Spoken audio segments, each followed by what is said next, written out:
Hey, Coach Brian back with you. I think we're live. All right, the June-July series, finishing up with rotational step and crossover step.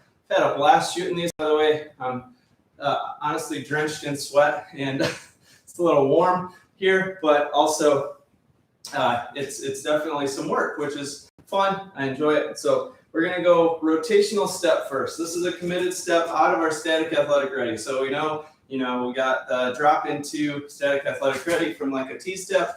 Those feet just hover over the floor, drop in. We got that forward lean, forward chin angle. So hopefully we got that down. The rotational step, we're going to see as a commonality in both the rotational and the crossover step is a lift pivot plant. So we're doing the video, combining these two, basically because that's a common theme in both of these. So as we're in that dropped position, dropping the belt buckle towards the floor, we're going to lift the foot, pivot the foot, and plant the foot. And I'm going to get into this lean in the rotational step. Basically, as it's a committed step, this leg's going to swing through and drive me that direction. So arms can also go into like a sprint position where I'm going to lift, pivot, plant, lean, and then drive the arms. We can obviously go the other direction, drop, lift, pivot, plant. I'm going to lean my torso in the direction I want to go. So I'm not leaning back as I do that lift, pivot, plant with this foot. It's not a body shifts away from it. Like I'm scared of this leg.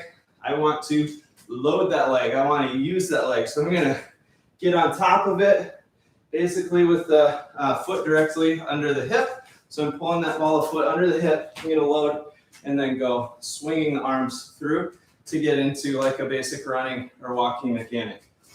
We could walk out of these, we could jog out of them, we could also eventually sprint out of them. So that's the rotational step because I'm committing to, I know my target is over this direction, and I'm going to commit, turn this leg, and the foot's going to point that way and take off, accelerate that way. In the crossover step, it's not a committed step. It's more of a, if I were defending someone and I wanted to, I started to see them shift this direction, but I'm not sure they're going to go that direction. I can lift, pivot, plant, lean.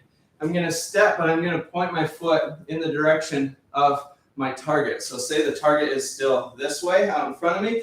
So I'm going to lift, pivot, plant, lean, get that ball of foot underneath the hip, step, and then look, I can get right back into static athletic ready. So I'm back in an uncommitted position where I'm more on balance. I'm not accelerating yet. So the crossover step, again, we're dropping into static athletic ready, forward lean, tall posture. We're going to lift, pivot, plant, step, but the foot is more linear.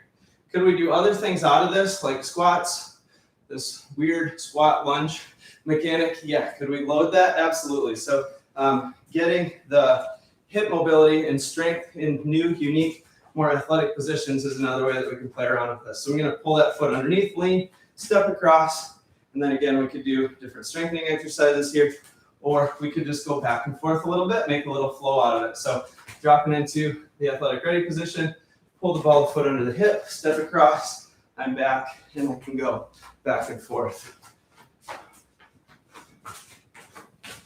like that. So that's the crossover step. Only difference there is crossover step.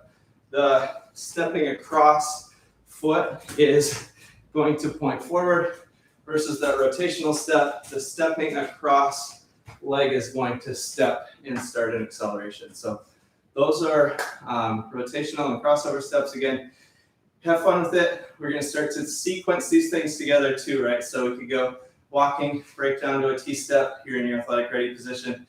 Maybe we go to a plyo step. Maybe we stop, decelerate, T-step again, and then we do a rotational step and turn on the 90 and take off. So a lot of different options. Obviously, that's going to, if you string 5 things together, it's going to start working on some other things cognitively, short-term memory. And as you learn the movements, we want to get a feel for them first, and then again, we can start to put it all together. So hope you have fun with it. We'll talk to you soon.